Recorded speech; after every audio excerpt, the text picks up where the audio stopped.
Today, we're going to explore the inner world of someone who is often seen but very rarely understood, the quiet kid. We're going to look at the science that shows their silence isn't some flaw to be fixed, but a fundamentally different and honestly often more powerful way of experiencing the world. Let's start with a phrase that, if this sounds like you, you've probably heard a million times. It's a comment that comes from a place of confusion, right? It misinterprets deep internal thinking as just boredom or a lack of engagement. The world tends to see silence and just assumes it means emptiness. But what if that whole diagnosis is just completely wrong? What if being quiet isn't a bug in the system, but an entirely different operating system? We're going to explore how this isn't a weakness at all, but actually a hidden strength. Okay, let's dive right in. First up, we need to dismantle the most common myths that get thrown at quiet people. These are the foundational misunderstandings that can really shape how you see yourself, and it is time to set the record straight. Now, this one is huge because these two concepts get mashed together all the time. Shyness is rooted in a fear of what other people will think. There's a desire to engage, but anxiety holds you back. Introversion, though, that's completely different. It's about energy management. It's a preference for less stimulating environments. You can be an incredibly confident introvert who just chooses deep conversations over a loud party.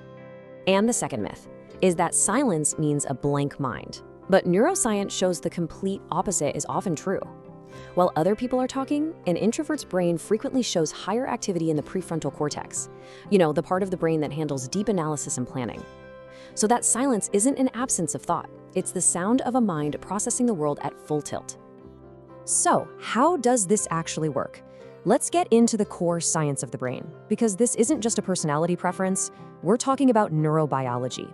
Your brain is literally wired differently, and understanding that wiring is the key to everything.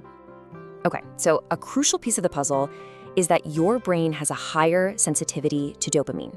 While an extrovert might need the stimulation of a crowded party to get that reward hit, your brain can reach that same feeling of satisfaction with way less, like a good book, a deep conversation, or just focusing on your work. It's not a weakness. Research suggests it's actually a more efficient reward system.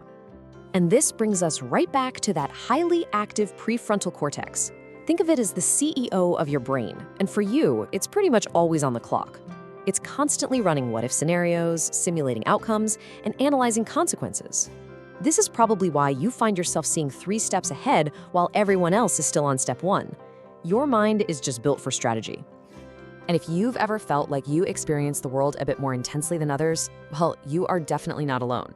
Research has identified a biological trait called sensory processing sensitivity, or SPS, and it's found in about 15 to 20% of the population. It's not the same thing as introversion, but they do overlap a lot, and it helps explain the sheer depths of your inner world. If you have SPS, your nervous system is basically wired to notice subtleties that most people miss. A tiny shift in someone's tone of voice, the emotional current in a room, the hidden meaning behind a casual comment.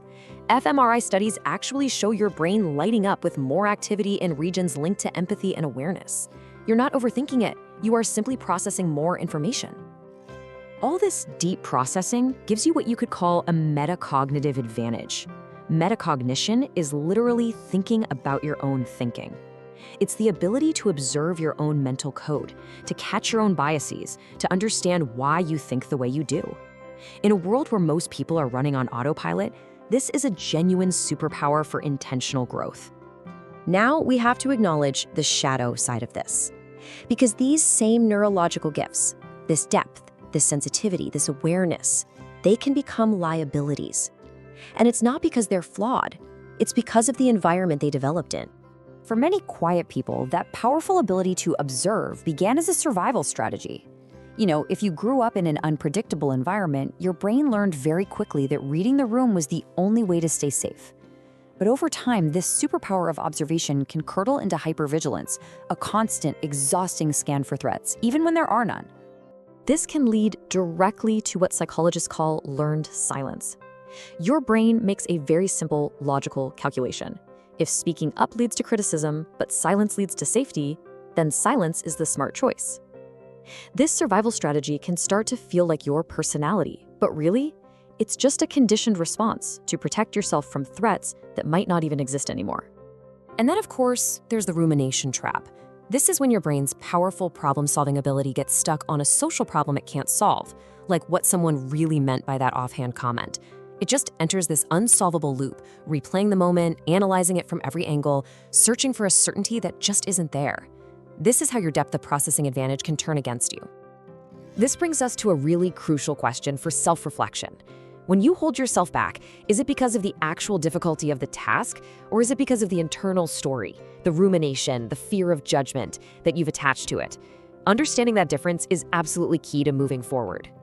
So, how do you get out of these traps and move to a place of strength? Well, the goal isn't to become an extrovert or to change who you are at your core. The goal is to reclaim the agency and the power that have been there the whole time. And this whole process is possible because of a wonderful thing called neuroplasticity. This is the incredible, scientifically proven ability of your brain to rewire itself. It means your learned patterns like hypervigilance and that learned silence are not your destiny. You can literally form new neural connections and teach your nervous system new ways to respond. The path to finding your authentic voice isn't about suddenly being loud. It's about small, repeated acts of genuine expression. Seriously, start small. Express a simple preference in a low-stakes setting. Then start to trust that the things you notice, the things others miss, have immense value. And finally, learn to tolerate the discomfort of being seen. Each time you speak up and survive, you're retraining your entire nervous system. And by doing this, you're not becoming someone else. You are stepping into the strengths that you've always had. Your depth of processing allows for complex solutions. Your observational accuracy makes you brilliant at reading people. Your emotional attunement makes you an irreplaceable friend or leader. These are your real superpowers, and they're so valuable in a world that is often way too loud to think clearly. So if there's one single thing to take away from all this, let it be this powerful reframe. Your time spent in silence was never a sign of weakness. It was your training ground. It was the preparation you needed to process, to observe, and to understand the world with a depth that very few people ever get to achieve. Your quiet wasn't emptiness. It was the foundation of your strength.